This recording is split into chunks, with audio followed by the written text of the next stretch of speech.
that Giri game we real have quick. to He pop has into the 8 Giri game. seconds on the clock. And he's losing on the board. He is losing on the board. Look at Rajaba's response. He is down in exchange. If Timur brings his bishop back to b7, he will be threatening a back rank mate, Levy, on c1. Holy smokes, oh my lands. Complete turnaround here, and very simple. Just trade the queens off. That h-pawn for white's not going anywhere. One guy's got 2 rooks, the other guy's got 1. I wouldn't be so confident, though. h6, h7 are both defended squares. After you trade queens, Levy, how does black proceed? Does he try to play f4 and get to this f2 pawn with his rook? Oh, f4 is so nice, but f4 also, if queen e3, bishop e3, f4, yeah, and then rook takes f2, and the back rank for white is so weak. I'll show this line because Timur has time. We presume that he'll think.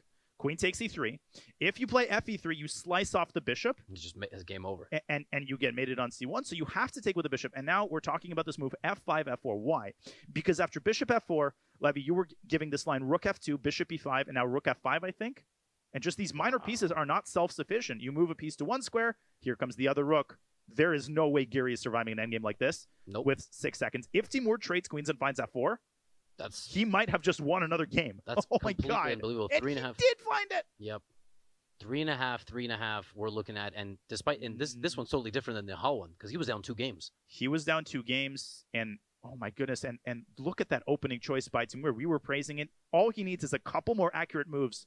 That's what stands between him and a tied match at 3.5. What a match. He was dominated for 5 games. And again, it's a necessity of the moment, right? So he takes certain risks in certain games and they backfire. Anish Giri was Khabib Nurmagomedoving, which is a verb now. It is. Timur, he was just all over him. And these 2 games, Timur has made it look like he was the one up the whole time. They're about to be in a tied match. Wait a second, not to be the party pooper. It's not over. This game isn't over. Bishop takes h5, but wait a second. After rook f5, king, bishop d6. Oh, no! He's going to take on b4. What did Timur just do? Why did he allow this? Yeah, what is it? He was up 4 minutes. I was hyping it up for a tied match. Rook g5, but just rook b. This is a draw. It's the match not over, though. Yeah, it's not over. It's not over. It's not over. The match is not over. No, but it is over. I mean, this is a fortress, no? No, but the match is not over. But the match, have 4 points. Yeah, rook c1, rook takes c3. Whoa, he blundered the bishop. Rook c3. Oh my! I'm gonna jump out of my chair. Right? Oh my gosh! Oh my gosh, Anish Giri. That is devastating. Devastating. That might be the most devastating defeat of this entire event for anybody. That roller coaster of emotions. All he had to do was do nothing. Keep the rook on the first rank. Timur has no way to make progress. He can get his king to b3. It doesn't help. Oh my gosh. 3.5 is the match. We're going to a game 8 in the worst possible way. You can lose 2 games. To lose a game like that is devastating.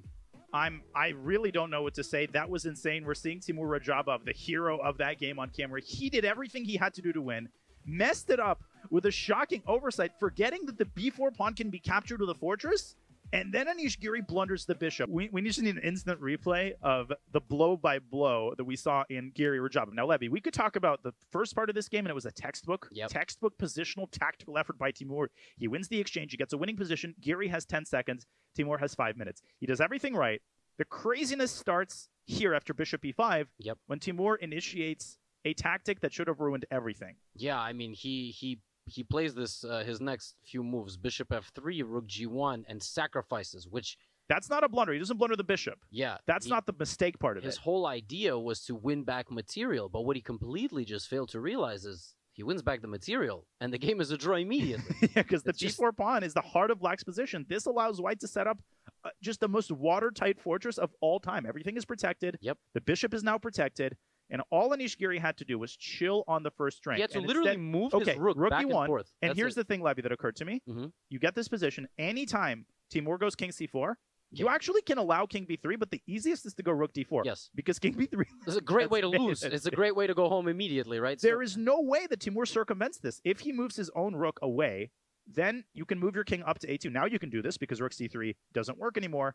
There are no chances. This isn't like, oh, it's a positional draw. You have to find some moves. No. This is agree to a draw, peace treaty. You're up a point. I mean, I get it. It's really hard. 5 seconds on the clock. I think rook c4. Oh. Yeah, preemptively just attacking and just blundering, check and take on c3. It's just unbelievable. Unbelievable. That is what nerves do to you, ladies and gentlemen. And we are sympathetic to Anish. We're not sitting there. There's a reason for that. It's incredibly hard to keep your composure. But as commentators, we have to highlight the insanity of the moment. And we had a lot of insane moments in this round. We Guess had a what? lot of insane How many insane insanity. moments are we going to have in the next round? I have no idea.